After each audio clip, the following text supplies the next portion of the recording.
Good evening सर्वांना. मला एकदा कमेंट करून सांगा माझा आवाज तुमच्यापर्यंत पोहोचत आहे का? आवाज होतोय माझा? Good evening. नोटिफिकेशन आलं नाही सर लेक्चरचे. ठीक आहे, नोटिफिकेशनची काय आवश्यकता नाही आपल्याला. मी तुम्हाला रोज माझा टायमिंग दिलेला आहे 5:15ला, त्याप्रमाणे येऊन जाईल. ठीक आहे, तसं 5ला लेक्चरला आपला टायमिंग असतो, परंतु 10-15 मिनटं पूर्णपणे थोडंसं मला लागतात. बरं, चला आता आपण आजच्या या भागामध्ये एक नवीन प्रकरणाला सुरुवात करूया. तसं काल आपण त्या प्रकरणाला सुरुवात केलेली आहे बघा. त्या प्रकरणाचं नाव लक्षात ठेवा. चला, महाराष्ट्रामधली काही ठिकाणी ही जी रिव्हर सिस्टम आहे, ज्याला आपण नदी प्रणाली म्हणूया, याला आपण काय केलं बघा, त्या ठिकाणी सुरुवात केलेली आहे. मग आता पहिला तर मुद्दा आपला हा क्लिअर पाहिजे बघा, की महाराष्ट्रातील नद्यांचा अभ्यास करत असताना काही महत्त्वाच्या नद्या आहेत. और रेकॉर्ड व्हिडिओ तुम्हाला चेक करावं लागतात मॅडम, ते तुम्हाला दिसत नाही म्हणजे ते तुम्हाला चेक करावं लागतील. ओके, बरं, एक काम करा, आजचं माझं सेशन झालेले लेक्चर कसे पाहायचे याचं मी एक स्क्रीन रेकॉर्डर बनवतो आणि आपला जो ग्रुप आहे बघा, ओके, त्या ग्रुपमध्ये त्या ठिकाणी टाकून देतो. पण त्यासाठी मी तुम्हाला बोललो होतो, तुम्ही अजून व्हॉट्सअप ग्रुपच जॉईन नाही केलेला, त्याला मी तरी काय करू. आता तुम्ही व्हॉट्सअप ग्रुप प्रत्येकाने जॉईन करा. त्यासाठी टेलिग्राम चॅनलला मी त्या व्हॉट्सअप ग्रुपची लिंक टाकलेली आहे. आता तुम्ही तेही करत नाहीत, मग त्याला मी काय करू शकतो. ठीक आहे, तर आता मुलंच एवढे आहेत, तर इंडिव्हिज्युअली प्रत्येकाला तर फोन करून आपण सांगू शकत नाही ना की असं असं बघा म्हणून. त्यासाठी टेलिग्राम ग्रुप आपण बनवलेला आहे, तिथं व्हॉट्सअप ग्रुपची लिंक टाकलेली आहे, तिथून व्हॉट्सअप ग्रुप जॉईन करा. आणि त्या व्हॉट्सअप ग्रुपला मी काय करतो बघा, स्क्रीन रेकॉर्डर पाठवतो. ओके, म्हणजे झालेले लेक्चर तुम्हाला कसे पाहायचे त्याची पूर्णपणे इन्फॉर्मेशन तुम्हाला त्याच्यामध्ये दिलेली आहे. चला, मग आता पहिला मुद्दा. इतका कंटाळा नका करू तुम्ही. काय तुमचं नाव? सोनाली. परत लिंक टाका. आता इतका कशाला तुम्ही कंटाळा करताय? बघा की कालच टाकलेली आहे, काल चेक करून घ्या.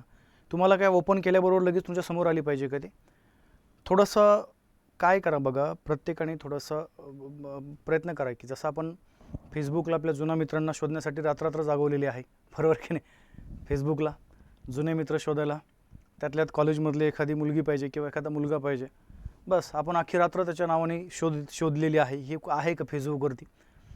लिंक आहे, कालच टाकली मी, ती सर्च करा. बरं, चला, मला आज तुम्हाला थोडंसं एक वेगळ्या विषयाबद्दल बोलायचे. तो विषय आहे बघा महाराष्ट्रातील नदी प्रणाली. तसं काल मी तुम्हाला सगळ्या नद्यांच्याबद्दल सविस्तर माहिती या ठिकाणी दिलेली आहे. त्यामध्ये मग तापी आहे, नर्मदा आहे, गोदावरी आहे, ओके, भीमा नदी आहे, कृष्णा आहे. तर ह्या मेन नद्यांचा आपण काय करू बघा, त्या ठिकाणी आजच्या भागामध्ये या ठिकाणी अभ्यास करूया. ओके, तर कालचं तसं थोडंसं आपण बघितलेलं आहे बघा. नर्मदा नदी थोडक्यात एक आपल्यासाठी महत्त्वाची आहे. नर्मदा नदी संदर्भात मला वाटतं तुमच्यापैकी बऱ्याचशा लोकांना त्या नर्मदा नदीचं एक वैशिष्ट्य माहीत असणं आवश्यक आहे. बघा, अशी एकमेव नदी आहे नर्मदा नदी की जी उलट्या दिशेने प्रवास करते बघा. ठीक आहे, उलटी दिशा म्हणजे वास्तविकतेमध्ये जेवढ्या महाराष्ट्रामध्ये किंवा इव्हन दॅट संपूर्ण भारताचा जर आपण विचार केला तर द्वीपकल्पीय पठारी प्रदेशावरल्या या ठिकाणी काही नद्या अशा आहेत बघा की ज्या म्हणजे ज्यांची लांबी जास्त आहे. बघा, आता काल आपलं बोलणं झालं आहे, नर्मदा नदीची जी लांबी आहे जवळजवळ 1315 किलोमीटर मी तुम्हाला काल सांगितले एकूण तिची लांबी आहे. परंतु ती वाहते कुठं बघा, पश्चिम दिशेला वाहते. खऱ्या अर्थानं नर्मदा नदी जी आहे ती पूर्व दिशेला वाहणं आवश्यक होतं. परंतु एक पहिला भाग लक्षात ठेवला बघा, त्याच्या पाठीमागं बरीचशी एक भौगोलिक पण कारण आहे, बरोबर आहे की नाही? किंवा आपण जर बघितलं बघा तर सरळ लक्षात ठेवला, त्याच्या पाठीमागं आपण जर गेलो तर वेगवेगळ्या पुराणामध्ये काही प्राचीन कथा पण आहेत, त्या कथा पण आपण बोलूया. परंतु नर्मदा नदी जी पूर्वेकडे वाहून बंगालच्या उपसागराला जी मिळणारी होती बघा, त्याच्या पाठीमागं एक घटना घडलेली आहे. ती एक तर भौगोलिक कारण माहीत असणं आवश्यक आहे बघा. भौगोलिक कारण जर आपण बघितलं तर त्या ठिकाणी बऱ्याचशा दऱ्या आहेत, तर त्या दऱ्यामुळे त्या ठिकाणी तिचा जो प्रवाह आहे बघा, तो प्रवाह त्या ठिकाणी पूर्वेच्या ऐवजी पश्चिमेकडे आलेला आहे. परंतु त्याच्या पाठीमागं एक इंटरेस्टेड कथा आहे बघा, ती कथा पण आपण त्या ठिकाणी बोलूया. कमेंट करणं बंद करा, सोनाली, कमेंट करणं बंद करा, इकडे लक्ष द्या. नर्मदा नदीचं जे पात्र आहे ते पूर्वेकडे वाहण्याच्या ऐवजी जे पश्चिमेकडे वाहते, तर भौगोलिक रिझन आहे. पण त्याच्या पाठीमागं कथा अशी आहे बघा. त्या कथेबद्दल आपण 2 मिनटं बोलूया, लगेच आपण आपल्या मुख्य कंटेंटकडला त्या ठिकाणी सुरुवात करू. हे आपल्याला माहीत असणं आवश्यक आहे बघा. आता जनरली एक पहिला भाग लक्षात ठेवतो बघा, नर्मदा ही जी नदी आहे, तसं जर आपण विषय जर बघितला बघा तर नर्मदा नदी म्हणजे नर्मदा प्राचीन साहित्यामध्ये तुम्ही ह्या अजीवन कुवारी राहिलेल्या आहेत, त्यांचं लग्न वगैरे त्या ठिकाणी झालेलं नाही आहे, तरी पण आपण त्यांना आई मानतो बघा. नर्मदा जी नदी आहे तिला आपण आई मानतो. त्याच्या पाठीमागं बरीचशी एक घटना पण आहे असं म्हणलं जातं बघा, पुराणामध्ये बऱ्याचशा ठिकाणी आहे. म्हणजे आपण जर बघितलं तर पुराणामध्ये लक्षात ठेवायला बघा, अशा 2 नद्या आहेत की ज्या पृथ्वीवरती अवतरल्या होत्या आणि त्यांनी इथल्या राजाशी लग्न केलं होतं बघा. त्यातली एक नदी आहे त्या ठिकाणी गंगा नावाची. तर गंगा नदीचा जो विवाह आहे हा बघा कुरु नावाचं जे संस्थान आहे आपल्या म्हणजे त्या कालखंडामध्ये महाजनपद होतं. तिथं शंतनू नावाचा राजा आहे बघा. त्या शंतनूसोबत गंगाचा विवाह झाला होता. दोघांना एक मुलगा पण झाला होता बघा, भीष्म नावाचा, जे तुम्हाला माहीत असेल. परंतु दुसरी एक अशी नदी होती बघा जी जमिनीवरती अवतरली होती, जिचं नाव लक्षात ठेवा, नर्मदा नदी. जर उद्या जर तुम्हाला परीक्षेमध्ये जर प्रश्न असा आला की खालीलपैकी कोणती नदी ही उलट्या दिशेने वाहते, तर लक्षात ठेवा बघा कोणती नदी, तर तिचं उत्तर पाहिजे बघा आपलं नर्मदा नदी. त्याचं कारण असं आहे, जर आपण बघितलं तर बघा नर्मदा म्हणजे एक कथा सांगतो बरं का तुम्हाला मी, हे एक्झॅक्ट असलंच असं काही नाही आहे, एक पुराणामधली कथा आहे, परंतु त्याला बरेचसे पुरावे पण आहेत. कारण की हिंदू धर्म आणि त्या धर्मामधल्या जे काही आपण ज्याला म्हणूया ज्या कथा आहेत ह्या सगळ्याच कथा त्या ठिकाणी चुकीच्या नाही येतं, त्यामध्ये त्याला काही ना काहीतरी म्हणजे आपण ज्याला म्हणूया वास्तविकतेशी जोड आहे. बघा नर्मदा ही जी नदी आहे एकंदरीत आपण जर बघितलं बघा तर नर्मदा, आता नदी म्हणण्यापेक्षा मी या देवीबद्दल बोलतो बघा. नर्मदा देवीची एक मैत्रीण आहे देहिला नावाची. काय बोललो बघा, देहिला. आता एक पहिला भाग लक्षात ठेवायचा बघा, आपण जर नर्मदाबद्दल जर बोललो तर मैखल कन्या आहे ती, म्हणजे आपण तिला मैकल असं पण बोलतो बघा. म्हणजे मैकल पर्वताची रांग आहे, परंतु मैकल मध्य प्रदेशमध्ये आहे ती. एकंदरीत आपण जर बघितलं बघा तर प्राचीन पुराणामध्ये म्हणजे मैखल नावाचं आपल्या भारतामध्ये त्या कालखंडामध्ये एक राज्य होतं बघा. आणि नंतर ते राज्य त्या पर्वत रांगेवरती होतं, म्हणून त्या पर्वत रांगेलाच त्या ठिकाणी मैकल नावाची असं नाव दिलेलं आहे. तर मैखल राजाने काय केलं बघा, ह्या नर्मदाच्या आपण ज्याला म्हणूया स्वयंवर ठेवलं. आणि त्या स्वयंवरामध्ये आता तुम्हाला माहिती आहे प्राचीन पुराणामध्ये बरेचसे असे स्वयंवर जे होते ते ठेवले गेले होते. आणि ह्या पुराणामध्ये काय केलं बघा त्या ठिकाणी, हे स्वयंवर ठेवल्यामुळं एक जी शर्त होती त्या मैकलची, ओके, ती शर्त जिंकली बघा एका राजाने. त्या राजाचं नाव लक्षात ठेवा, सोनभद्र नावाचा राजा. काय बोललो मी, सोनभद्र. आणि सोनभद्र नावाच्या राजाने ही शर्यत जिंकल्यामुळं या ठिकाणी लक्षात ठेवा नर्मदा आणि सोनभद्र यांचं विवाह जो आहे तो विवाह त्या ठिकाणी ठरवला गेला. कथा आहे लक्षात द्या. आणि ठरवल्या गेल्यामुळं बघा त्या दरबारामध्ये सोनभद्रबद्दल इतकं त्या ठिकाणी त्याचे गुण आपण ज्याला म्हणूया गुणगौरव वगैरे या ठिकाणी गायले गेले. कारण की सोनभद्र हा राजा हा दिसायला पण त्या ठिकाणी चांगला होता. दुसरा मुद्दा राजबिंड आहे आणि खूप मोठ्या लेवलला त्याचं नाव होतं बघा. त्यामुळे दरबारामध्ये पूर्णपणे ह्या सोनभद्रबद्दल चर्चा झाली. आणि त्या सोनभद्रचं गुणगौरव इतकं त्या दरबारामध्ये झालं बघा ते की त्या सोनभद्रचं कौतुक ऐकून नर्मदाला काय झालं बघा त्या ठिकाणी त्या सोनभद्रवरती प्रेम झालं. आणि कालांतराने म्हणजे काही वर्षानंतर मग आता या सोनभद्रने काय केलं बघा, पहिला एक भाग लक्षात ठेवतो, म्हणजे नर्मदाने इच्छा प्रकट केली की मला त्याला जाऊन भेटायचं आहे एकदा. कारण की विवाहाच्या पूर्वी भेटणं असं त्या ठिकाणी अट नर्मदाने ठेवली होती. परंतु हा संदेश देण्यासाठी काय केलं बघा, म्हणजे या नर्मदा देवीने तिची जी मैत्रीण आहे देहिला, या देहिलाला काय केलं बघा, या सोनभद्रकडे पाठवलं की नर्मदा या ठिकाणी तुला भेटायला येणार आहे. पुढचं असं ते काय असेल ते ठीक आहे. परंतु मॅटर असं झालं पुढच्या भागामध्ये, या ठिकाणी देहिला त्या सोनभद्र राजाला जाऊन भेटली आणि त्या सोनभद्र आणि देहिला, परंतु देहिला हिनं सांगितलंच नाही सोनभद्रला की देहिला नर्मदाची दासी आहे. आणि त्यामुळं देहिला या सोनभद्रला जाऊन भेटले आणि त्या दोघांचं त्या ठिकाणी आपण ज्याला म्हणूया सोनभद्रला वाटलं की ही नर्मदा आहे, परंतु देहिलाला माहीत होतं की सोनभद्र आणि नर्मदाचं लग्न ठरलेलं आहे. परंतु तिनं ते माहीत असूनही लक्षात ठेवचला सोनभद्रसोबत काय केलं बघा, म्हणजे देहिलाने ज्यावेळेस त्या सोनभद्रला बघितलं त्यावेळेस त्या दोघांमध्ये प्रेम निर्माण झालं. कालांतराने ज्यावेळेस नर्मदाला कळालं की देहिला त्या सोनभद्रकडं मी तिला पाठवलेला आहे संदेश घेऊन, पण अजून ती परत आलेली नाही आहे, त्यामुळं नर्मदा नदी जी आहे ही त्या सोनभद्रकडे निघाली बघा. आणि तिथं गेल्यानंतर त्या नर्मदाला कळालं की सोनभद्र आणि देहिला हे एकमेकांच्या पूर्णपणे प्रेमामध्ये इथं बुडालेले आहेत. आणि त्यावेळेस नर्मदा नदीला खूप राग आला आणि राग आल्यामुळं काय झालं बघा, नर्मदा नदी ज्या सोनभद्रकडे गेली होती तिथून लगेच काय झालं बघा, ही उलटी आली आणि डायरेक्ट उलटी आली आणि डायरेक्ट काय झालं बघा त्या ठिकाणी अरबी समुद्राला जाऊन मिळाली.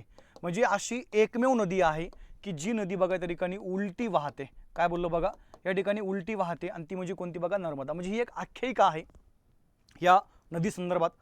परंतु मी तुम्हाला मगाशी बोललो बघा की सनातन धर्मामध्ये जे आख्यायिका आहेत त्या पण अशा उगाच क्रिएट केलेलं नाही आहे, त्याच्या पाठीमागं काही ना काहीतरी धार्मिक असेल किंवा भौगोलिक वगैरे बरेचसे कारणं आहेत. तर ह्या पण आख्यायिका तुम्हाला मी आता बऱ्याचशा नद्यांच्या सांगणार आहे. भीमा नदीची पण एक मोठी आख्यायिका आहे, गंगा नदीची पण एक मोठी आख्यायिका आहे. तापीची पण आहे, कृष्णा नदीचे खूप मोठी आख्यायिका आहे. आपण ही आख्यायिका पण बघूया. पण ह्या आख्यायिका पाहण्याच्या अगोदर आपल्याला काय करायचं बघा, आता एक एक नद्यांचा या ठिकाणी अभ्यास करायचा आहे. मी तुम्हाला काल बोललो होतो, मी तुम्हाला काल तो एक चार्ट दिला होता बघा, त्याच्यामध्ये आपण तशी चर्चा केली होती. आज आपण सुरुवात करू बघा या ठिकाणी पहिल्या नदीला, ज्या नदीचं नाव लक्षात ठेवू. चला काय बघा या ठिकाणी, गोदावरी नदी. काही महत्त्वाचे मुद्दे आहेत तर त्याबद्दल मी तुम्हाला या ठिकाणी बोलणार आहे प्रत्येक नद्यांचा अभ्यास करत असताना. बघा, ज्यावेळेस तुम्ही गोदावरी नदीचा अभ्यास करता, पहिला तर एक भाग लक्षात ठेवू. चला, ही नदी कशी दिसते हे आपल्याला माहीत असणं आवश्यक आहे. म्हणजे नदीचा प्रवाह महाराष्ट्रामध्ये नेमका कसा आहे आपण त्याच्याबद्दल चर्चा करूया. पहिला एक भाग लक्षात ठेवू. चला बघा, सरळ सरळ ह्या नदीचा जो उगम आहे तो आहे बघा या ठिकाणी नाशिक जिल्ह्यामध्ये. नाशिकच्या जर तुम्ही खाली जर गेले बघा, या भागामध्ये सरळ एक मोठ्या लेवलला अहमदनगर जिल्हा आहे. त्यानंतर नाशिकच्या नंतर इथं बघितलं आता आपण, इथं संभाजीनगर हा जिल्हा आहे बघा. संभाजीनगरच्या नंतर आपण जर बघितलं तर या भागामध्ये सरळ हा जालना जिल्हा आहे. ओके, नावं लक्षात ठेवू. चला, इथं जर आपण बघितलं बघा तर या स्पेसमध्ये सरळ सरळ लक्षात ठेवू. चला, इथं अहमदनगर आहे. इथं नाशिक, बीड, जालना, अहमदनगर आहे. ओके, अहमदनगरच्या नंतर आपण जर बघितलं बघा, या भागामध्ये सरळ सरळ हा बीड जिल्हा आहे. नावं थोडे लक्षात ठेवण्याचा प्रयत्न करत चला. बीड जिल्ह्याच्या नंतर या स्पेसमध्ये छोटासा या ठिकाणी हा लातूर जिल्हा आहे. नाशिक आहे, संभाजीनगर आहे, जालना आहे. जालन्याच्या नंतर आपण जर बघितलं बघा, या भागामध्ये हा परभणी जिल्हा आहे. ओके, त्यानंतर इकडल्या स्पेसमध्ये छोटासा हा एक हिंगोली पण जिल्हा येतो. त्यानंतर हा जो मोठा जो आपण ज्याला म्हणूया, हा जो काही जिल्हा आहे तो लक्षात ठेवला या ठिकाणी हा नांदेड जिल्हा आहे. आणि या भागामध्ये सरळ लक्षात ठेवला कोणता बघा, तर तो आहे गडचिरोली जिल्हा. आणि इकडल्या स्पेसमध्ये धाराशिव वगैरे हे जिल्हे तुम्हाला पाहायला मिळतील. ठीक आहे, चलो एकदा जिल्ह्यांचे नावं जे आहेत हे नावं मी देऊन टाकतो, म्हणजे तुम्हाला लगेच त्या ठिकाणी हे जिल्हे वगैरे क्लिअर होऊन जातील. आता हा जिल्हा आहे बघा नाशिक जिल्हा. त्यानंतर हा जिल्हा आहे बघा त्या ठिकाणी अहमदनगर जिल्हा. या भागामध्ये आपण जर बघितलं तर संभाजीनगर हा जिल्हा तुम्हाला पाहायला मिळतो बघा, संभाजीनगर जिल्हा. इथं सरळ सरळ लक्षात ठेवू चला, हा जालना जिल्हा आहे. या भागामध्ये जिल्हा आहे बघा हा परभणी जिल्हा. नंतर इकडल्या स्पेसमध्ये हा तुमचा हिंगोली जिल्हा आहे. इकडं बघा धाराशिव आहे, पूर्वीचं नाव उस्मानाबाद लक्षात ठेवू चला. या भागामध्ये बीड आहे. या भागामध्ये लातूर आहे. इकडं सरळ सरळ लक्षात ठेवू चला नांदेड जिल्हा आहे. ओके, आणि इकडे जर आपण आलो बघा त्याकडे जिल्हा कोणता तुम्हाला पाहायला मिळतोय, तर तो आहे बघा गडचिरोली जिल्हा. आता जर तुम्ही नर्मदाचा हा म्हणजे गोदावरीचा जर पूर्णपणे जर प्रवास जर बघितला तर बघा नाशिक जिल्ह्यामधून ही उगम पावलेली आहे. तिथून अहमदनगरमधून लक्षात ठेवू चला या ठिकाणी जर पाहिलं तर अहमदनगर जिल्ह्यामधून ह्या नदीनं प्रवेश केला बघा सरळ सरळ त्या ठिकाणी ह्या संभाजीनगर जिल्ह्यामध्ये, संभाजीनगरमधून बीडमध्ये, बीडमधून जालन्यामध्ये, जालन्यामधून परभणी, परभणीमधून नांदेड, नांदेडमधून त्या ठिकाणी एक राज्य आहे बघा तेलंगणा राज्य, तिथं ती गेली. तेलंगणामधून पुन्हा त्या ठिकाणी महाराष्ट्रामध्ये आली. महाराष्ट्रामधून पुन्हा एकदा या ठिकाणी तेलंगणामध्ये, आणि तेलंगणामधून पुन्हा एकदा त्या ठिकाणी कुठं बघा आंध्र प्रदेशमध्ये. तर असा पूर्णपणे या ठिकाणी गोदावरीचा प्रवास आहे. ठीक आहे, आपल्याला आपले मुद्दे या ठिकाणी बिलकुल सोडायचे नाही. तर मी तुम्हाला काल सांगितलं होतं की नदी कोणती असू द्या, तुम्हाला त्या नदीचा उगम जो आहे तो उगम त्या ठिकाणी क्लिअर पाहिजे. दुसरा मुद्दा, त्या नदीच्या प्रवाहाची दिशा जी आहे ती तुमची क्लिअर पाहिजे. त्यानंतर प्रवाहित राज्य जे आहेत ते पण आपले क्लिअर पाहिजे बघा. प्रवाहित राज्यांच्या नंतर प्रवाहित जिल्हे तुमचे क्लिअर पाहिजेत. त्यानंतर त्या नदीची लांबी आपली क्लिअर पाहिजे बघा. लांबी मग भारतातली आणि त्या ठिकाणी काय बघा सेकंड आहे महाराष्ट्रातली लांबी तुमची क्लिअर पाहिजे. आणि त्याच्यानंतर जर आपण बघितलं बघा तर त्या नदीचा हा जो राजकीय प्रवास आहे तो प्रवास पण आपल्या त्या ठिकाणी क्लिअर असणं आवश्यक आहे. त्याच्यानंतर मी तुम्हाला काल बोललो होतो त्या नदीच्या खोऱ्यामध्ये कोणत्या प्रकारची मृदा आढळते, कोणत्या प्रकारची पिकं त्या नदीच्या खोऱ्यामध्ये घेतली जातात, त्यानंतर त्या नदीच्या खोऱ्यामध्ये कोणत्या प्रकारचे खनिजं वगैरे आहेत का.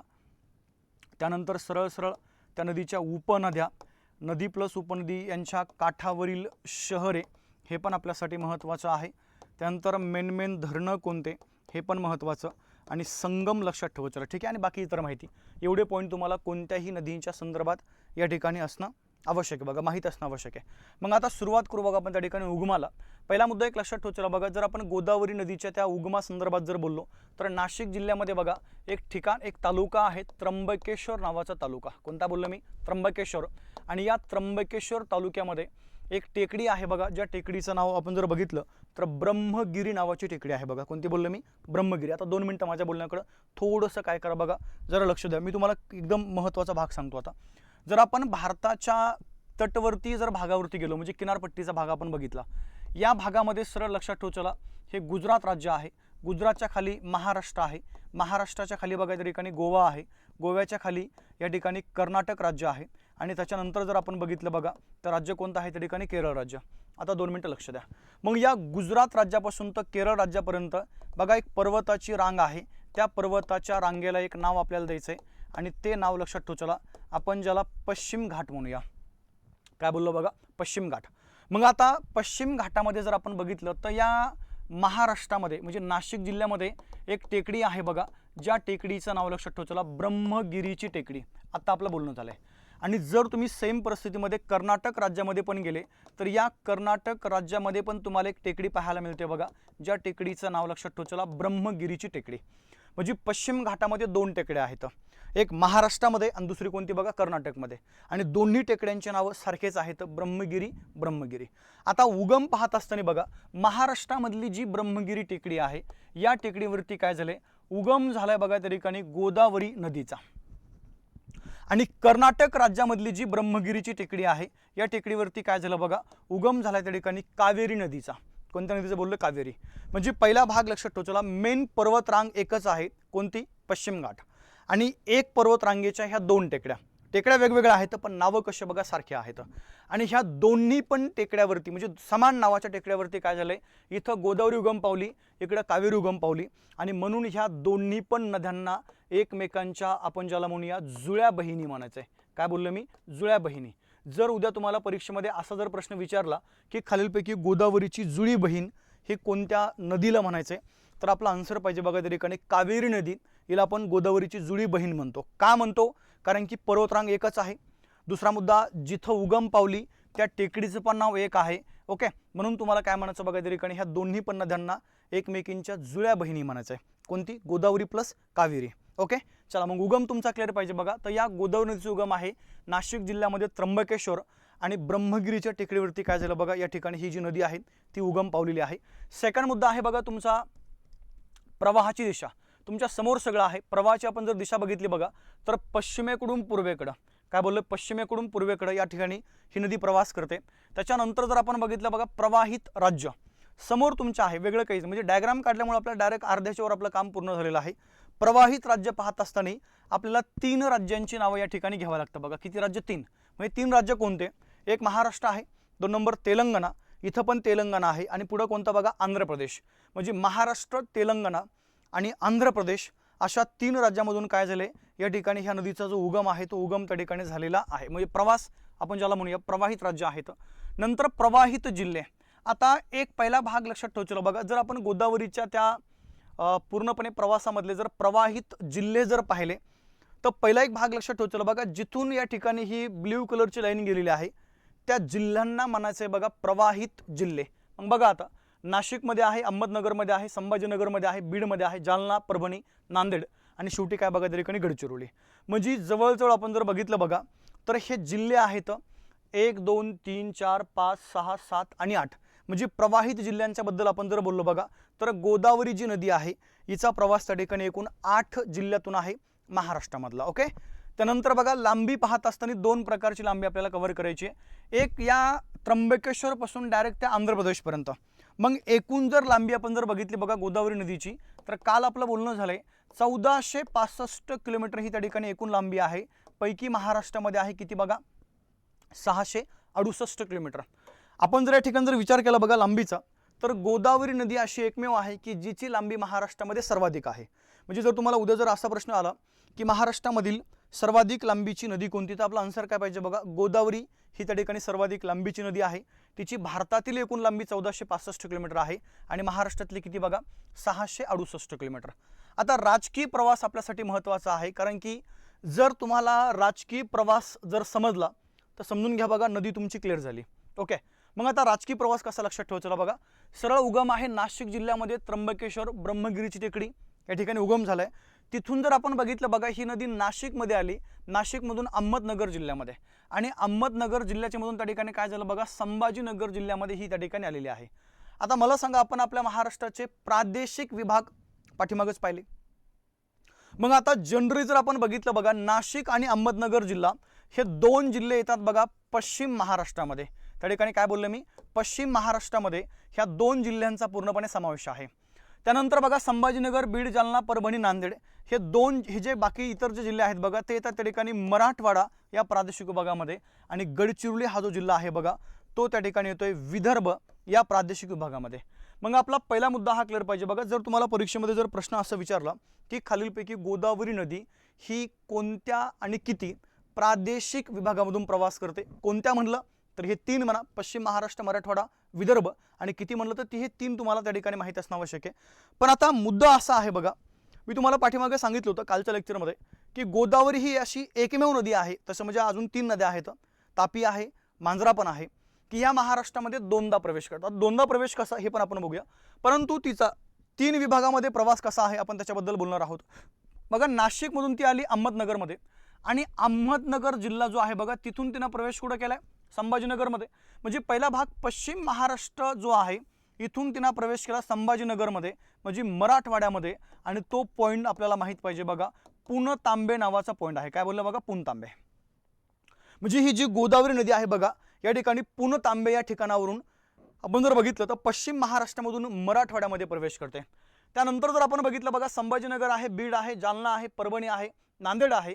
आता नांदेडचा आपण जर विचार केला तर पहिला एक भाग लक्षात ठेवला बघा, नांदेडमध्ये एक इथं पॉईंट आहे, ज्या पॉईंटचं नाव लक्षात ठेवला बघा, धर्माबाद नावाचा पॉईंट आहे। कोणता, धर्माबाद। आता ह्या धर्माबादवरनं काय केलं बघा, तिनं तेलंगणा राज्यामध्ये प्रवेश केला, म्हणजे महाराष्ट्र सोडलाय, बरोबर आहे का नाही। आणि तेलंगणामध्ये काही अंतर प्रवास करून पुन्हा त्या ठिकाणी काय झालं बघा, गडचिरोलीमध्ये एक तुमचं ठिकाण आहे, ज्या ठिकाणचं नाव लक्षात ठेवला आपण, ज्याला सिरोंचा म्हणूया। ह्या सिरोंचामध्ये काय केलं बघा, तिनं पुन्हा एकदा महाराष्ट्रामध्ये प्रवेश केलाय। म्हणजे पहिला प्रवेश हा जिथून ती उगम पावली तो पहिला प्रवेश असतो, आणि महाराष्ट्र सोडून डबल इंटर कुठे केले बघा, इथं हा तिचा दुसरा प्रवेश आहे। म्हणजे महाराष्ट्रामध्ये 2दा तिनं काय केलं बघा, इथं प्रवेश केलेला आहे। परंतु पहिला भाग लक्षात ठेवला, या मराठवाड्यामधनं तिनं पुन्हा काय केलंय, विदर्भात प्रवेश केलाय, आणि ते ठिकाण कोणतं हे जर तुम्हाला विचारलं तर गडचिरोली जिल्ह्यामधलं काय बघा, सिरोंचा, हे तुम्हाला त्या ठिकाणी ठिकाण माहीत पाहिजे। आणि पुन्हा काय झालं बघा, गडचिरोली जिल्ह्यामधून ती तेलंगणामध्ये गेली, आणि तेलंगणामधून शेवटी आंध्र प्रदेशमध्ये, आणि आंध्र प्रदेशमध्ये इथं जर आपण बघितलं एक ठिकाण आहे बघा, ज्या ठिकाणचं त्या ठिकाणी नाव लक्षात ठेवलं, ते तुमचं ठिकाण आहे बघा राजमहेंद्री नावाचं। काय बोललो मी, राजमहेंद्री। या राजमहेंद्रीला जाऊन ती काय झाली बघा, बंगालच्या उपसागराला या ठिकाणी मिळालेली आहे। हे तुम्हाला जर परीक्षेमध्ये विचारलं तर आपल्याला त्या ठिकाणी ते सांगता येणं आवश्यक आहे। सरळ सरळ लक्षात ठेवलं बघा, आपल्याला जर परीक्षेमध्ये असा जर प्रश्न विचारला की खालीलपैकी या ठिकाणी गोदावरी जी नदी आहे ही एकूण किती प्रादेशिक विभागामधून प्रवास करते, तर आपले 3 प्रादेशिक विभाग तुम्हाला माहीत असणं आवश्यक आहे, पश्चिम महाराष्ट्र, मराठवाडा, आणि काय बघा त्या ठिकाणी विदर्भ। ओके चला, आणि तिचा पूर्णपणे असा प्रवास आहे। त्यानंतर कोणत्या ठिकाणी जाऊन ती बंगालच्या उपसागराला मिळते, तर आपला आन्सर पाहिजे बघा, या ठिकाणी हे जे तुमचं राजमहेंद्री आहे या ठिकाणी जाऊन ती काय करते, शेवटी बंगालच्या उपसागराला मिळते, हे आपल्याला माहीत असणं आवश्यक आहे। ठीक आहे, म्हणजे इथपर्यंत तुमचे मुद्दे हे आपल्याला प्रत्येक नदीचे या ठिकाणी अभ्यासायचे आहेत। त्यानंतर बघा आपण जर मृदाबद्दल बोललो किंवा पिके असेल किंवा खनिज असतील, आता जनरली बघा आपण जर ह्या गोदावरी खोऱ्याचा जर पूर्णपणे जर विचार केला तर या गोदावरी खोऱ्यामध्ये या ठिकाणी मृदेचा अभ्यास करताना पहिला भाग लक्षात ठेवला, या भागामध्ये तुम्हाला काळी मृदा पाहायला मिळते बघा। कोणती मृदा, काळी। त्यानंतर ह्या गोदावरीच्या खोऱ्यामध्ये प्रमुख जे पीक आहे त्या पिकाचं नाव लक्षात ठेवलं बघा, कापूस नावाचं पीक आहे, जे प्रमुख पीक आपण घेतो। आता जर खनिजांचा जर विचार केला तर गोदावरीचं खोरं पाहिजे तेवढं खनिज संपन्न नाही आहे, कारण की आपण जर बघितलं बघा, नाशिक असेल, अहमदनगर असेल, संभाजीनगर असेल, या जिल्ह्यामध्ये आपण ज्याला म्हणूया अगदी विरळ प्रमाणामध्ये या ठिकाणी काही खनिज आहेत, त्यामुळे खनिज संपत्ती आपल्यासाठी एवढा महत्त्वाचा मॅटर करत नाहीये। त्याच्यानंतर जर आपण बघितलं बघा, अजून तुमचे काही पॉईंट आहेत इथं, उपनद्या पाहण्याच्या अगोदर किंवा हे बाकी सर्व मुद्दे पाहण्याच्या अगोदर आपण चर्चा करू बघा त्या ठिकाणी वीज केंद्रासंदर्भात। वीज केंद्र, मग मी तुम्हाला काल सांगितलं होतं बघा, वीज केंद्र हे 2 प्रकारचे, कधी पण म्हणजे 3-4 त्याचे प्रकार आहेत, पण आपण जर गोदावरीचा जर विचार केला बघा तर गोदावरीच्या पूर्णपणे खोऱ्यामध्ये आपल्याला काही प्रकारचे जलविद्युत केंद्र जे आहेत, काही प्रकारचे जलविद्युत केंद्र या ठिकाणी पाहायला मिळतील। मग आता जलविद्युत केंद्र कोणते कोणते बघा, तर नाशिक जिल्ह्यामध्ये एक जलविद्युत केंद्र आहे बघा, ज्याचं नाव लक्षात ठेवलं त्या ठिकाणी वैतरणा नावाचं जलविद्युत केंद्र। त्यानंतर अहमदनगर जिल्ह्यामध्ये आपण जर बघितलं बघा, सरळ लक्षात ठेवलं अजून एक जलविद्युत केंद्र आहे, ज्या जलविद्युत केंद्राचं नाव लक्षात ठेवलं भंडारदरा नावाचं जलविद्युत केंद्र आहे, जे तुम्हाला अहमदनगर जिल्ह्यामध्ये पाहायला मिळतं. संभाजीनगरमध्ये बघा जयकवाडी नावाचं या ठिकाणी एक जलविद्युत केंद्र आहे, जे आपल्याला या ठिकाणी संभाजीनगर जिल्ह्यामध्ये पाहायला मिळेल. म्हणजे जिथं आपण जर बघितलं बघा तर या गोदावरी खोऱ्यामध्ये बरेचसे तुम्हाला जलविद्युत जे केंद्र आहेत हे जलविद्युत केंद्र आपल्याला या ठिकाणी पाहायला मिळतील. ओके, नाशिकमध्ये आत्ता आपण बघितलं वैतरणा आहे, इथं भंडारदरा आहे, इथं जयकवाडी आहे, बीडमध्ये माजलगाव आहे बघा जलविद्युत केंद्र, ते एक लक्षात ठेवू. चला, म्हणजे आपल्याला जर जलविद्युत केंद्रावरती जर प्रश्न विचारले तर हे पण त्या ठिकाणी तुम्हाला सांगता येणं आवश्यक आहे. आणि अजून जर आपण बघितलं बघा तर या गोदावरीच्या खोऱ्यामध्ये तुम्हाला काही प्रकारचे जे औष्णिक विद्युत केंद्र आहेत, औष्णिक हे पण त्या ठिकाणी नावं काय करा बघा, थोडेसे लक्षात ठेवण्याचा प्रयत्न करत चला. आता औष्णिक विद्युत केंद्राबद्दल आपण जर बोललो तर एकूण 2 तुम्हाला औष्णिक विद्युत केंद्र गोदावरीच्या खोऱ्यामध्ये पाहायला मिळतील बघा. एक त्यातलं पहिलं आहे एकलहरे नावाचं. काय बोललो मी? एकलहरे, जे आपल्याला पाहायला मिळतं बघा नाशिक जिल्ह्यामध्ये. आणि दुसरं जर आपण बघितलं तर दुसरं आहे बघा परळी वैजनाथ नावाचं एक त्या ठिकाणी औष्णिक केंद्र आहे, जे आपल्याला पाहायला मिळतं बघा बीड जिल्ह्यामध्ये. म्हणजे सरळ सरळ आपण जर बघितलं तर हे 2 औष्णिक केंद्र आहेत आणि बाकी हे 2-3 जे आहेत बघा हे तुम्हाला जलविद्युत केंद्र पूर्णपणे या गोदावरीच्या खोऱ्यामध्ये आपल्याला पाहायला मिळतील. ओके, चला, इथपर्यंत आपल्याला पॉईंट या नदी संदर्भातले क्लिअर असणं आवश्यक आहे बघा. आता जर तुम्ही गोदावरी ही जी नदी आहे ह्या नदीच्या जर तुम्ही उपनद्या संदर्भात जर बोलले, इथं मात्र तुम्हाला 100% बऱ्याचदा परीक्षेमध्ये प्रश्न असतो बघा. मग आता उपनद्या कशा, त्यासाठी पुन्हा आपण एक डायग्राम काढूया. पहिला भाग लक्षात ठेवचला, हा इकडं कन्सिडर करा नाशिक जिल्हा आहे. नाशिकच्या खाली आपण जर गेलो बघा या भागामध्ये हा अहमदनगर जिल्हा आहे मोठ्या लेवलला. त्यानंतर इकडं संभाजीनगर जिल्हा आहे. या भागामध्ये सरळ लक्षात ठेवचला हा कोणता बघा, बीड जिल्हा आहे. ओके, त्यानंतर सरळ सरळ आपण जर बघितलं तर बीड जिल्ह्याच्या नंतर या भागामध्ये लक्षात ठेवचला हा कोणता बघा, त्या ठिकाणी जालना जिल्हा आहे. जालना जिल्ह्याच्या नंतर या भागामध्ये परभणी आहे. नंतर इकडं हिंगोली जिल्हा आहे. या स्पेसमध्ये एक मोठ्या लेवलला बीडच्या नंतर छोटा आहे तो जिल्हा, मोठा म्हणता येणार नाही आपल्याला. इथं जर आपण बघितलं बघा हा नाशिक, संभाजीनगर, जालना या भागामध्ये हा परभणी जिल्हा आहे. ओके, परभणीच्या नंतर आपण जर बघितलं बघा हा त्या ठिकाणी हिंगोली जिल्हा आहे. इथं अहमदनगर आहे, इथं बीड आहे. बीडच्या जर आपण खाली आलो बघा छोटासा या ठिकाणी एक लातूर जिल्हा आहे. या भागामध्ये सरळ एक मोठ्या लेवलला जिल्हा आहे तो म्हणजे कोणता बघा, नांदेड जिल्हा. आणि इकडे सरळ एक जिल्हा आहे तो म्हणजे त्या ठिकाणी कोणता, गडचिरोली जिल्हा. आता 1-2 मिनटं माझ्या बोलण्याकडे लक्ष द्या बघा. आता आपल्याला काय करायचं, गोदावरीच्या उपनद्या ज्या आहेत ह्या उपनद्यांच्या बद्दल आपल्याला बोलायचं आहे. पण पहिला मुद्दा, जर गोदावरी जी नदी आहे बघा ही महाराष्ट्रामध्ये पश्चिमेकडून पूर्वेकडे प्रवास करते. मग आता हिचा प्रवास बघा कसा आहे.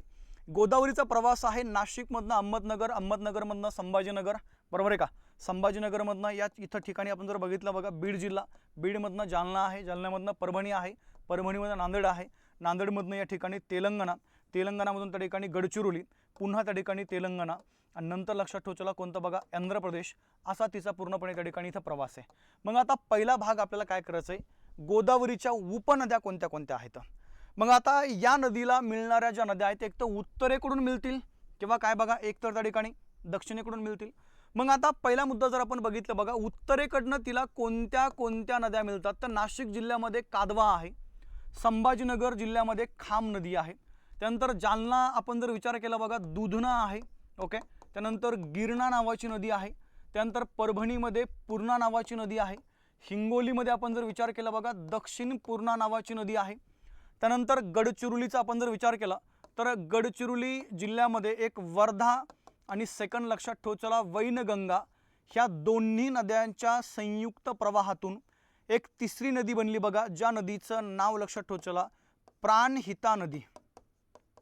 कोणती आहे बघा, प्राणहिता. आणि अजून एक आहे त्या ठिकाणी इंद्रावती नावाची उपनदी. काय बोललो मी, इंद्रावती. ह्या झाल्या बघा गोदावरीच्या पूर्णपणे उपनद्या, ज्या तिला उत्तरेकडनं मिळतात. जर आपण इथं जर बघितलं बघा तर या भागामध्ये सरळ सरळ लक्षात ठेवचला आपण जर आलो बघा तर नाशिक जिल्ह्यामध्ये एक नदी आहे ज्या नदीचं नाव लक्षात ठेवचला दारणा. अहमदनगर जिल्ह्यामध्ये एक नदी आहे बघा ज्या नदीचं नाव लक्षात ठेवचला प्रवरा. त्यानंतर बीड जिल्ह्याचा आपण जर विचार केला तर बीड जिल्ह्यामध्ये सरळ लक्षात ठेवचला सिंदफणा नावाची एक नदी आहे, सिंदफणा. त्यानंतर आपण जर बघितलं बघा मांजरा नावाची एक नदी तुम्हाला पाहायला मिळते. आणि अजून एक लक्षात ठेवचला बघा बिंदुसरा नावाची नदी आहे जी तुम्हाला त्या ठिकाणी पाहायला मिळते. ओके, आता एक पहिला मुद्दा असा आहे, इथं सरळ सरळ आपण जर बघितलं तर या खालच्या भागामध्ये हा इथं लातूर पण जिल्हा आहे बघा. म्हणजे एकंदरीत आपण जर विचार केला तर ह्या झाल्या तिच्या सर्व उपनद्या. आपल्याला बऱ्याचदा कधी एखाद्या नदीच्या उपनद्यावरती आत्तापर्यंत बऱ्याचदा प्रश्न विचारले गेलेले आहेत. त्यामुळे आपल्याला एक्झामच्या दृष्टीने आपण जर विचार केला बघा, तर ह्या उपनद्या ज्या असतात त्या पण आपल्यासाठी महत्त्वाच्या आहेत. कोणती नदी कोणत्या दिशेने मिळते हे काय करा बघा, त्या ठिकाणी लक्षात ठेवण्याचा प्रयत्न करत चला. मग जर आपण उत्तरेकडनं गेलो बघा, तर कादवा आहे, खाम आहे, ओके, दुधना आहे, गिरणा आहे, ह्या नद्या आपल्याला या ठिकाणी माहीत असणं आवश्यक आहे.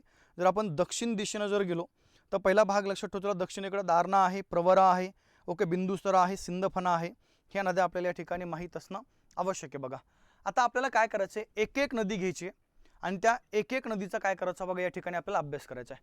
आपण सुरुवात करूया दक्षिणेकडून मिळणाऱ्या उपनद्यांना. त्यापैकी पहिली आहे बघा तुमची प्रवरा नावाची उपनदी. आता 2 मिनिटं माझ्या बोलण्याकडे काय करा बघा, प्रत्येकाने लक्ष द्या.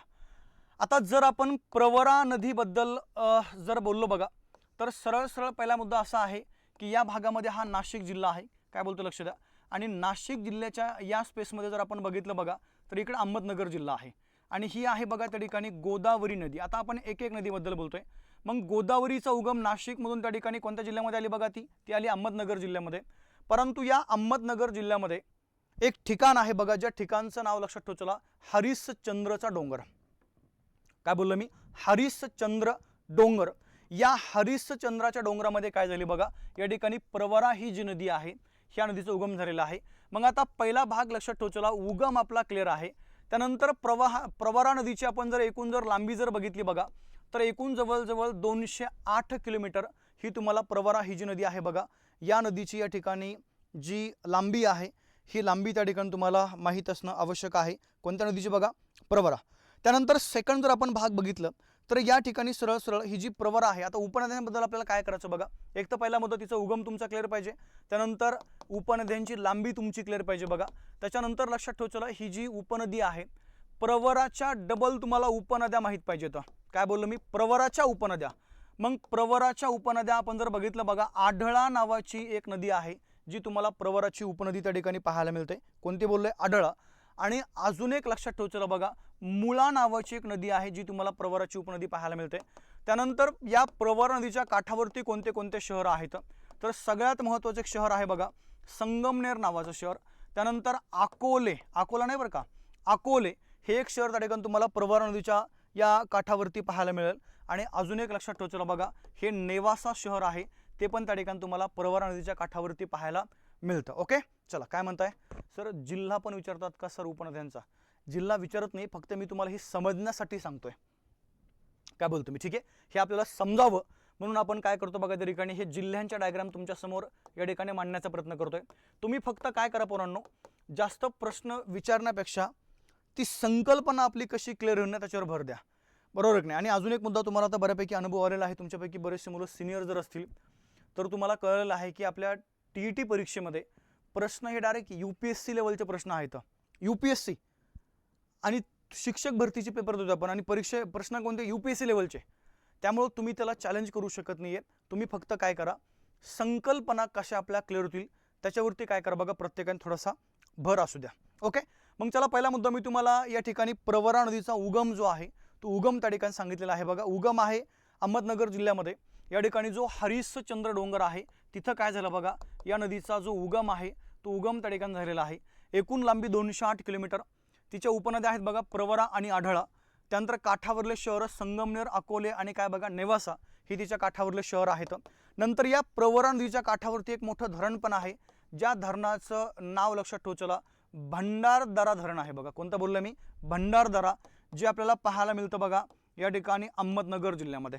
मेन पॉईंट सांगण्याचा प्रयत्न करतोय, सगळे त्या ठिकाणी समजून घेण्याचा प्रयत्न करत चला. ओके, त्यानंतर आपण जर प्रवराचा पूर्णपणे जर बेसिन जर बघितलं बघा, तर या प्रवरा नदीच्या या काठावरती एक धबधबा पण आहे, ज्या धबधब्याचं नाव तुम्हाला माहीत पाहिजे बघा, ज्याला आपण भंडारदरा धबधबाच म्हणतो, परंतु त्याचा एक वेगळ्या भाषेमध्ये आपण ज्याला विल्सन फॉल्स म्हणूया. काय बोललो बघा, विल्सन धबधबा, हे पण नाव त्या ठिकाणी आपल्याला माहीत असणं आवश्यक आहे, जे प्रवरा नदीच्या त्या प्रवाहामध्ये आहे.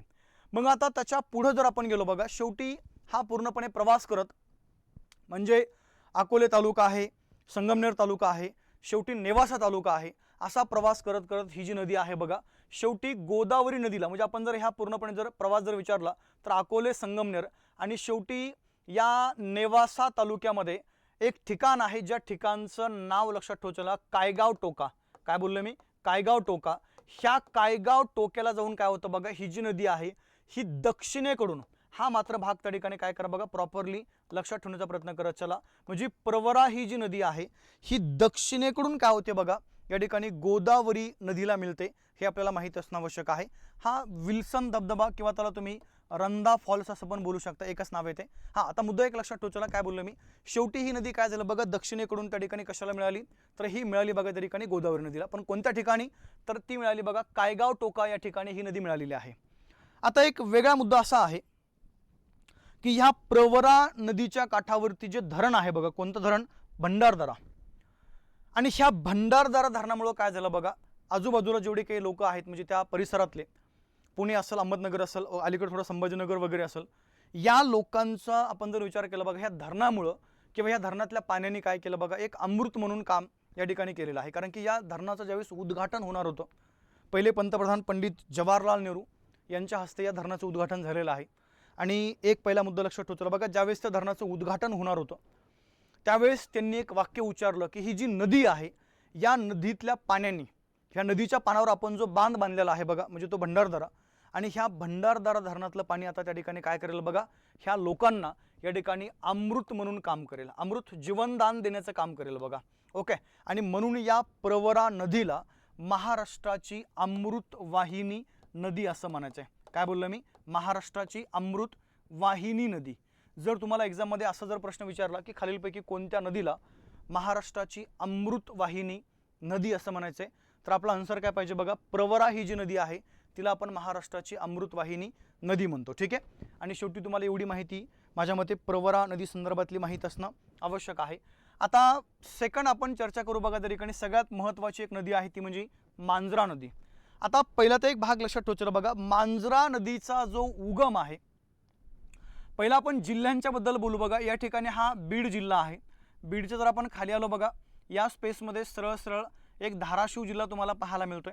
इकडल्या भागामध्ये हा लातूर जिल्हा आहे. काय सांगतो लक्ष द्या.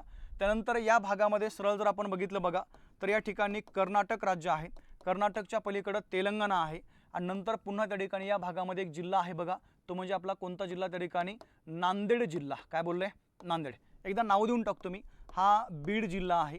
नंतर आपण जर बघितलं बघा, हा त्या ठिकाणी धाराशिव जिल्हा आहे, आणि नंतर त्या ठिकाणी हा कोणता बघा, लातूर जिल्हा.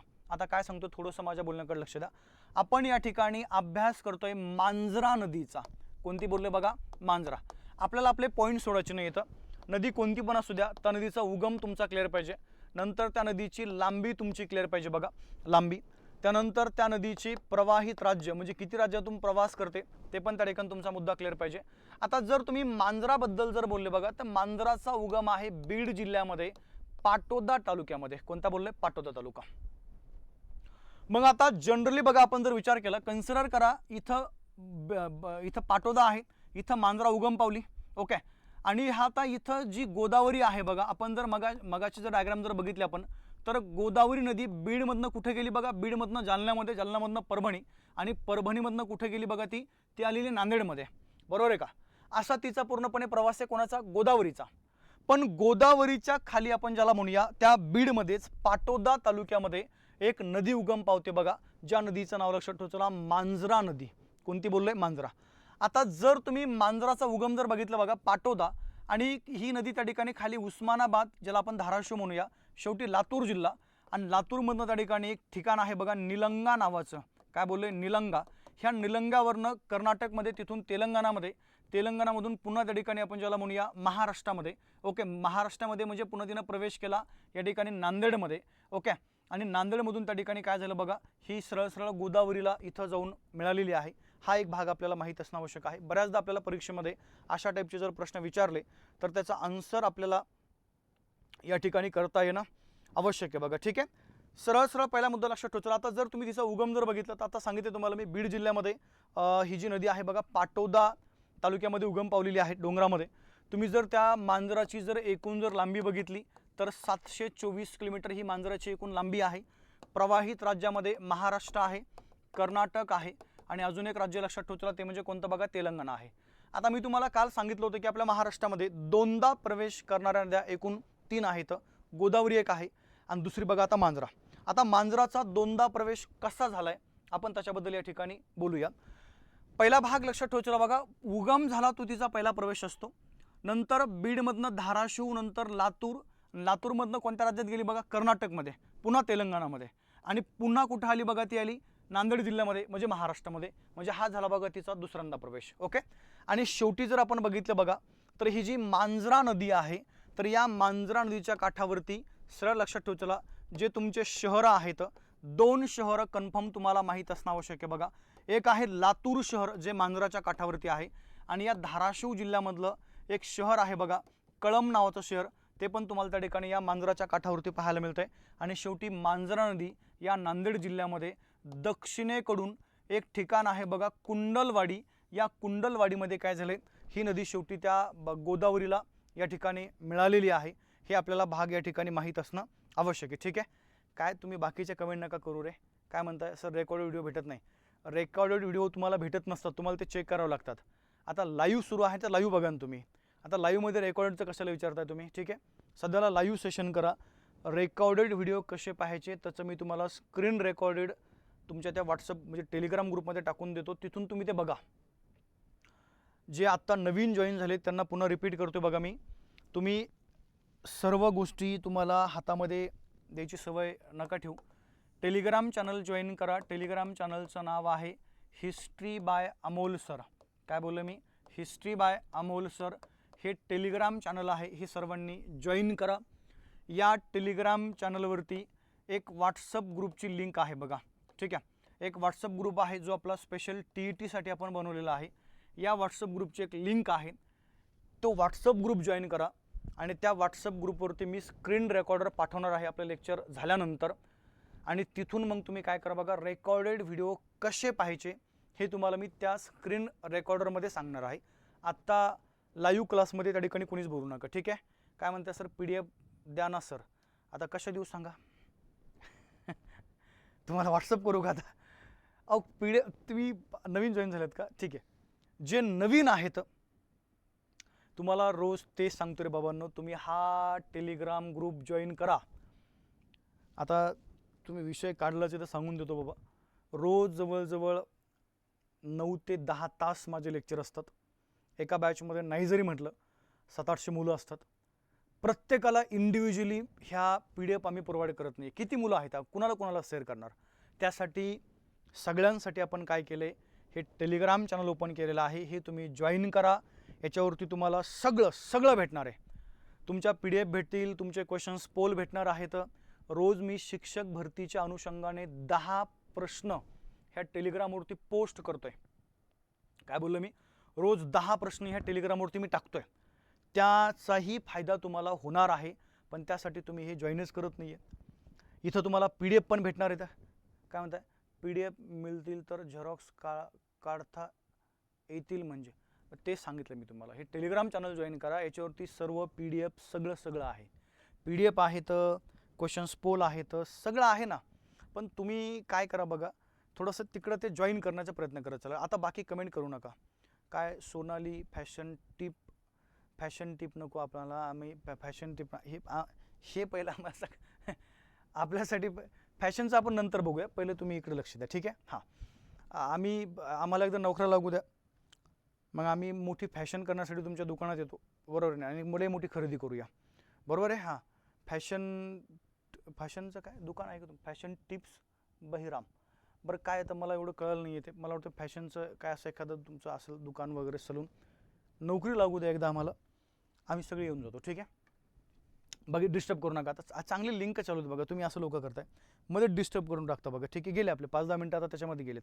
आता कोणी बोलणार नाही आहे. जर कुणाला काही अडचण आहे तर माझा नंबर तुम्हाला मी प्रोव्हाइड करतो, 99 75 75 54 99. या नंबरवर तुम्ही मला कधीही कॉल करू शकता, कधीच रिसीव्ह केला जाणार नाही आहे. ओके. कारण की दिवसभर मी लेक्चरमध्ये असतो, काय रिसीव्ह करणार आहे. ठीक आहे. त्याच्यासाठी काय करा, तुमचे जे काही प्रश्न आहेत, जे काही तुमच्या मनामध्ये शंका वगैरे आहेत, ह्या मला काय करा बघा, तुम्ही व्हॉट्सअप करून टाका. ठीक आहे. व्हॉट्सअप करा, ते मात्र मी चेक करतो. परंतु कॉलवर काय होतं बघा मित्रांनो, एक तर माझे विषय आहेत थेअरीचे. आणि ही तुमचीच बॅच नाही, माझे राज्यसेवेच्या आमच्या बाकी इतर बॅचेस आहेत. तर दिवसभरामध्ये 11 ते 12 तास काउंट बी कधी कधी होत नाही आमच्याकडनं. इतकं बोलावं लागतं आणि 11 ते 12 तास तुम्ही बडबड केल्यानंतर मला असं वाटत नाही की फोनवर बोलण्याची इच्छा कोणाला राहील म्हणून. त्यामुळं शक्यतो मी मोबाईलचा वापर खूप कमी करतो. हां, व्हॉट्सअपला मी 100% ॲक्टिव्ह राहतो, तिथं मी कंटिन्यू तुमच्याशी बोलत राहील. परंतु जे काय असेल तुम्ही इथं मला शेअर करू शकता. ठीक आहे, चला आता 2 मिनटं लक्ष द्या. आता विषयांतर करू नका, आपण पुन्हा आपल्याकडे येतोय. हे 2-4 मुद्दे आहेत. टेलिग्राम चॅनल जॉईन करा, हा माझा नंबर सेव्ह करा. नाव माझं बऱ्याचशा लोकांना माहीत नाही अजून. माझं नाव आहे अमोल अंतरकर सर. ठीक आहे, यूट्यूबला फक्त माझं नाव सर्च करा, तुम्हाला माझी अख्खी हिस्ट्री मिळून जाईल. अख्खी हिस्ट्री म्हणजे 3 आहे बाबा. हिस्ट्री म्हणजे तुम्ही लगेच तिकडे बॅकमध्ये नका जाऊ. ठीक आहे, आता तुम्ही म्हणता मास्तरची अख्खी हिस्ट्री म्हणजे मग आता बघू काय काय भेटतंय. असं काही नाही आहे.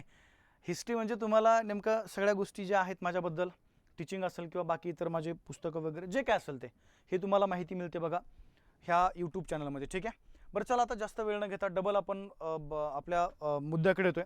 पहिला भाग लक्षात ठेवतो, मी तुम्हाला काय बोलतो होतो बघा, मांजरा नदीबद्दल बोलत होतो. ठीक आहे, आता मांजरा ही जी नदी आहे बघा, नांदेड जिल्ह्यामध्ये दक्षिणेकडून हे जे कुंडलवाडी आहे त्या ठिकाणी काय झाली बघा, शेवटी गोदावरीला इथं जाऊन मिळालेली आहे. आता जर तुम्ही मांजरा नदीच्या जर उपनद्या बघितल्या, आता कोणाच्या बोललो मी, मांजरा. मग मांजराच्या उपनद्या कोणत्या कोणत्या आहेत बघा, तर मांजरा नदीची एक उपनदी आहे तेर नावाची, नंतर त्या ठिकाणी तेरणा नावाची, नंतर आपण जर बघितलं बघा या ठिकाणी लेंडी नावाची आहे, नंतर जर आपण बघितलं तर मन्याड नावाची उपनद्या. म्हणजे मांजरा नदीच्या ह्या तुम्हाला उपनद्या जर विचारल्या तर त्या आपल्याला या ठिकाणी सांगता येणं आवश्यक आहे बघा. ठीक आहे, तेर आहे, तेरणा आहे, मन्याड आहे आणि लेंडी हे आपल्याला माहीत असणं आवश्यक आहे. चला क्लिअर. इथं बघा 2 नद्या आपण त्या ठिकाणी ज्या दक्षिणेकडनं मिळतात त्यांच्याबद्दल आता चर्चा केलेली आहे. आता उत्तरेकडनं मिळणाऱ्या ह्या कादवा, खाम, दुधना, गिरणा ह्या छोट्या मोठ्या आहेत. आपल्याला आता चर्चा करायची बघा प्राणहिता नदीबद्दल. काय बोललो मी, प्राणहिता. आता प्राणहिताच्या बद्दल आपण जर बोललो बघा तर बऱ्याचदा तुम्हाला कधी कधी प्राणहितावरती आयोगाने प्रश्न विचारलेले आहेत. पहिला एक भाग लक्षात ठेवा, चला ही नदी आहे बघा त्या ठिकाणी गडचिरोली जिल्ह्यामध्ये. कोणत्या बोललो मी, गडचिरोली. आता एक तर पहिला भाग हा तुमचा क्लिअर पाहिजे बघा, प्राणहिता नदी तयार कशी होते. सरळ सरळ हा आपला खालच्या दक्षिण भागामध्ये गडचिरोली जिल्हा आहे. या ठिकाणी आपण ज्याला म्हणूया गोदावरी नदी जी आहे ही अशी त्या ठिकाणी या जिल्ह्यातून प्रवास करते. पण आता 2 नद्या आहेत बघा, त्यापैकी पहिली तुमची नदी आहे वर्धा नदी आणि अजून एक आहे बघा वैनगंगा नावाची नदी. कोणती बोललो, वैनगंगा. आणि ह्या दोन्ही नद्यांचा संगम झाला आहे गडचिरोली जिल्ह्यामध्ये. एक ठिकाण आहे ज्या ठिकाणचं नाव लक्षात ठेवा, चला चपराळा नाव आहे बघा. काय बोललो, चपराळा. आणि ह्या 2 नद्या गडचिरोलीमध्ये चपराळा या ठिकाणी एकत्र आल्यानंतर त्यांचा पुढचा जो संयुक्त प्रवाह आहे त्या संयुक्त प्रवाहाला मग आपण काय नाव दिलं बघा, आपण त्या ठिकाणी नाव दिलेलं आहे प्राणहिता. पण आता मुद्दा असा आहे बघा, प्राणहिता जर बघितलं तर पहिला एक भाग लक्षात ठेवायचा बघा, सरळ सरळ इथं आपल्याला काही मुद्दे या ठिकाणी माहीत असणं आवश्यक आहे बघा. गोदावरीची एक उपनदी, वर्धा नदीची एक उपनदी आहे ज्या नदीचं नाव लक्षात ठेवायला आपण तिला पैनगंगा म्हणूया. काय बोललो बघा, पैनगंगा. आता एक मुद्दा लक्षात ठेवायला काय चाललाय, जर तुम्ही या पैनगंगाबद्दल जर बोलले तर आता मी तुम्हाला सुरुवात करतो बघा पैनगंगापासून. मग तुम्हाला पैनगंगाचा उगम माहीत पाहिजे, या पैनगंगाची तुम्हाला लांबी माहीत पाहिजे. ओके, त्यानंतर अजून बऱ्याचशा गोष्टी आहेत तिचा बाकीच्या गोष्टीमध्ये बघा. आता उगम जर आपण बघितला तर पैनगंगाचा उगम हा बुलढाणा जिल्ह्यामध्ये जो अजिंठ्याचा डोंगर आहे बघा, या अजिंठा डोंगरामध्ये काय झाले, या ठिकाणी पैनगंगा नदी उगम पावलेली आहे. पैनगंगाची एकूण लांबी आपण जर बघितली तर या ठिकाणी 495 किलोमीटर ही तुम्हाला पैनगंगाची एकूण लांबी जी आहे ती लांबी त्या ठिकाणी पाहायला मिळते बघा. आणि शेवटी जर आपण बघितलं पैनगंगा ही जी नदी आहे ही नदी त्या ठिकाणी मग बुलढाणा असेल, बाकी पलीकडले वाशिम, यवतमाळ जिल्हे आहेत या जिल्ह्यामध्ये प्रवास करते आणि शेवटी यवतमाळ जिल्ह्यामध्ये, ओके, हा जो पॉईंट आहे तो आहे बघा यवतमाळ जिल्ह्यामध्ये. या यवतमाळ जिल्ह्यामध्ये एक ठिकाण आहे बघा ज्या ठिकाणचं नाव लक्षात ठेवा, जुगाद नावाचं. या जुगादमध्ये जाऊन ती कशाला मिळते बघा, वर्धा नदीला. तो एक भाग लक्षात ठेवा. मग आता जर आपण पैनगंगाबद्दल जर बोललो बघा तर पैनगंगाची एक उपनदी आहे ज्या उपनदीचं नाव लक्षात ठेवा, कयादू नावाची. काय बोललो मी, कयादू. आणि ह्या कयादूच्या नदीच्या काठावर एक महत्त्वाचं शहर आहे बघा, त्या शहराचं नाव लक्षात ठेवा, हिंगोली शहर. काय बोललो मी, हिंगोली. म्हणजे एक एक भाग आपण जर बघितलं तर आपल्याला या ठिकाणी माहीत असणं आवश्यक आहे बघा. काय बोललो तुम्हाला मी, उगम झालाय अजिंठा डोंगरामध्ये, परंतु अजिंठा डोंगर हा कोणत्या जिल्ह्यातला बघा, बुलढाणा जिल्ह्यामधला। एकूण लांबी आहे 495 किलोमीटर आणि या पैनगंगाची उपनदी कोणती आहे बघा, कयाधू कोणत्या जिल्हा, आणि त्या कयाधूच्या काठावरती कोणतं शहर आहे, हिंगोली। त्यानंतर पैनगंगा नदीच्या काठावरती तुम्हाला काही धबधबे पाहायला मिळतं बघा। त्यातला पहिला जो धबधबा आहे, पहिला धबधबा लक्षात ठेवायचा बघा, सोन धाबी नावाचा। काय बोललो मी, सोन धाबी, जो तुम्हाला पाहायला मिळतो बघा यवतमाळ जिल्ह्यामध्ये। आणि अजून एक लक्षात ठेवायचा, सहस्रकुंड नावाचा एक धबधबा आहे।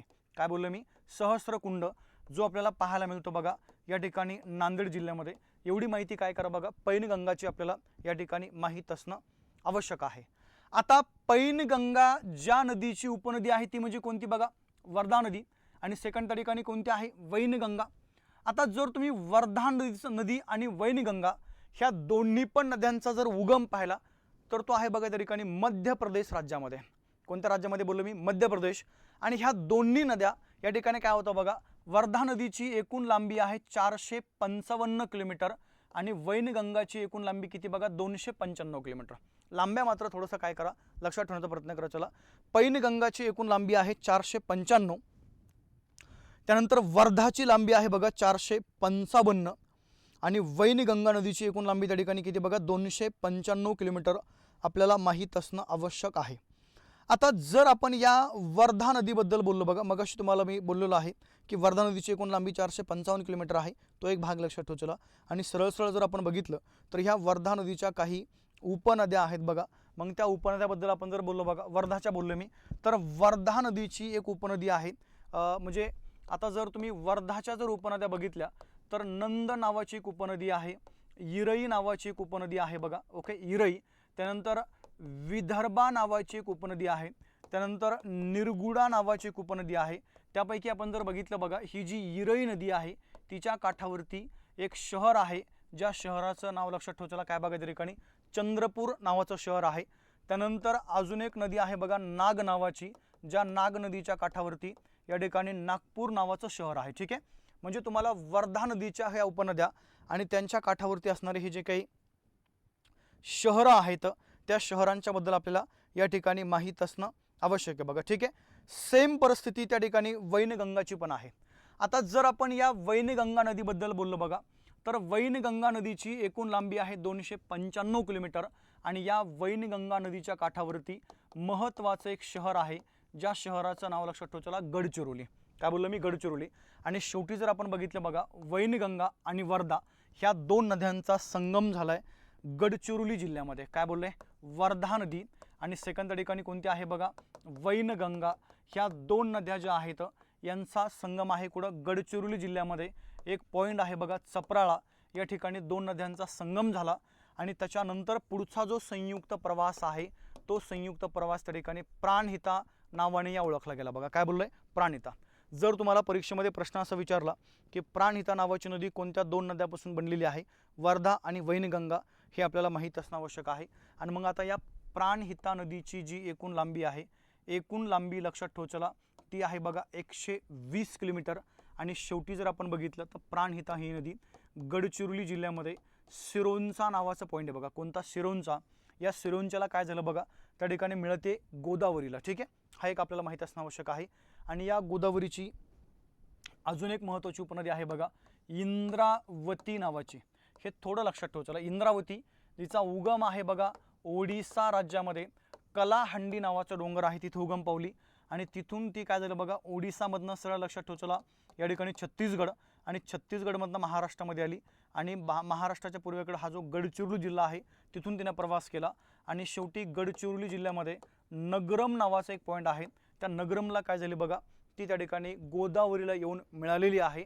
आणि तिची एकूण लांबी आपण जर बघितलं तर एकूण लांबी आहे बघा, सरळ सरळ लक्षात ठेवायला 129 किलोमीटर ही तुम्हाला इंद्रावतीची एकूण लांबी या ठिकाणी सांगावी लागते। ओके, म्हणजे आपल्याला जर परीक्षेमध्ये गोदावरीच्या ह्या नद्यांच्यावरती जर प्रश्न आला तर माझ्या मते ह्या नद्या त्या ठिकाणी तुम्हाला माहीत असणं आवश्यक आहे बघा। याच्या डायग्राम तुम्हाला मी काढून दिलेला आहे, तर कादवा आहे, दारणा आहे, प्रवरा आहे, ओके, खाम वगैरे ह्या नद्या काय करा बघा, गोदावरीची आपल्याला माहीत असणं आवश्यक आहे।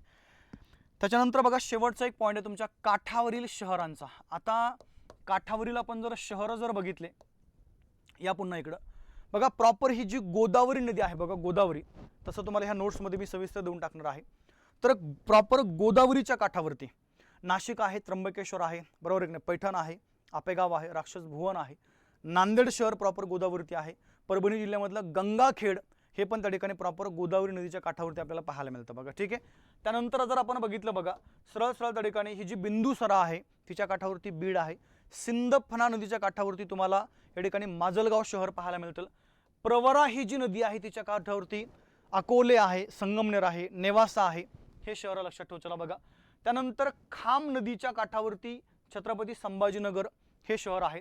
त्यानंतर बघा पूर्णा नदीच्या काठावरती परभणी आहे. दक्षिण पूर्णाच्या काठ म्हणजे त्याचा आपण जर विचार केला बघा तर कयाधू नदी आहे बघा, तिच्या काठावरती हिंगोली शहर आहे. तर असे हे तुम्हाला काठावरले जे शहर आहेत ते पण या ठिकाणी महत्त्वाचे आहेत.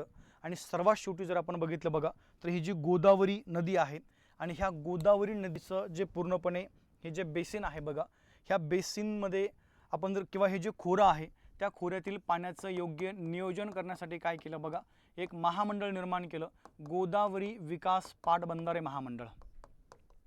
गोदावरी विकास पाटबंधारे काय बघा महामंडळ आपण या ठिकाणी निर्माण केलेलं आहे, ज्याला आपण मराठवाडा विकास पाटबंधारे महामंडळ पण म्हणतो बघा. ज्या महामंडळाचं मुख्यालय छत्रपती संभाजीनगरमध्ये आहे आणि ते महामंडळ आपण निर्माण केले 1998 मध्ये. कधी बघा 1998 मध्ये. हा एक वेगळ्या प्रकारचा मुद्दा आपल्याला या ठिकाणी माहीत असणं आवश्यक आहे. आणि शेवटी गोदावरीचं एक पावित्र्य जे आहे ते लक्षात घेता हिला आपण दक्षिण भारताची गंगा असं पण म्हणतो बघा. काय बोललो मी, दक्षिण भारताची गंगा. तसं दक्षिण भारताची गंगा हे दोन नद्यांना बोलायचे.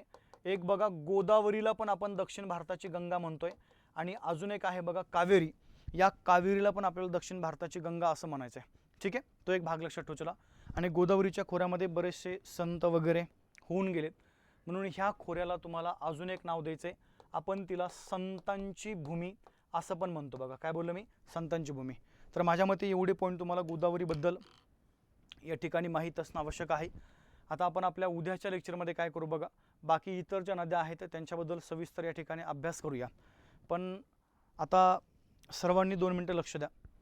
मी तुम्हाला स्क्रीन रेकॉर्डर पाठवणार आहे. ठीक आहे, हे स्क्रीन रेकॉर्डर असणार आहे बघा ह्या आपल्या व्हॉट्सअप ग्रुपवरती.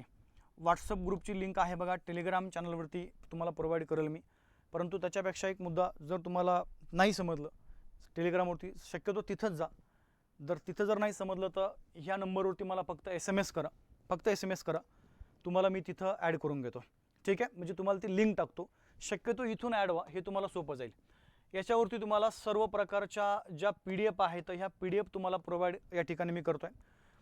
त्याच्यानंतर बघा रोज आपले क्वेश्चन्स पोल जे आहेत शिक्षक भरतीच्या अनुषंगाने मी रोज तुम्हाला 10 प्रश्न ह्या टेलिग्राम चॅनलवरती क्वेश्चन्स पोलच्या माध्यमातून घेतो आहे. त्यामुळे त्याचा फायदा तुम्हाला त्या ठिकाणी होऊन जाईल बघा. ठीक आहे, यूट्यूब सेशन आज नाही आहे. यूट्यूब सेशन आपलं सुरू होतील शक्यतो उद्यापासून, उद्या किंवा परवा, तसं तुम्हाला मी नोटिफिकेशन देईल. आत्ता फक्त आपलं हे रोज 1-1 तासाचं आपलं सेशन आहे लेक्चर. तसाच फक्त काय करा बघा, सर्वांनी फायदा घ्या. यूट्यूब लेक्चर हे तुम्हाला जसे सुरू होतील लगेच त्या ठिकाणी तुमच्या ग्रुपवरती त्या ज्या लिंक आहे त्या लिंक त्या ठिकाणी येऊन जातील. तर आज आपण थांबूया. स्क्रीन रेकॉर्डर टाकून देतो. व्हॉट्सअप ग्रुप सर्वांनी जॉईन करा आणि उद्याच्या सेम तासाला आपण भेटूया. ठीक आहे, तोपर्यंत थांबू आपण. जय हिंद.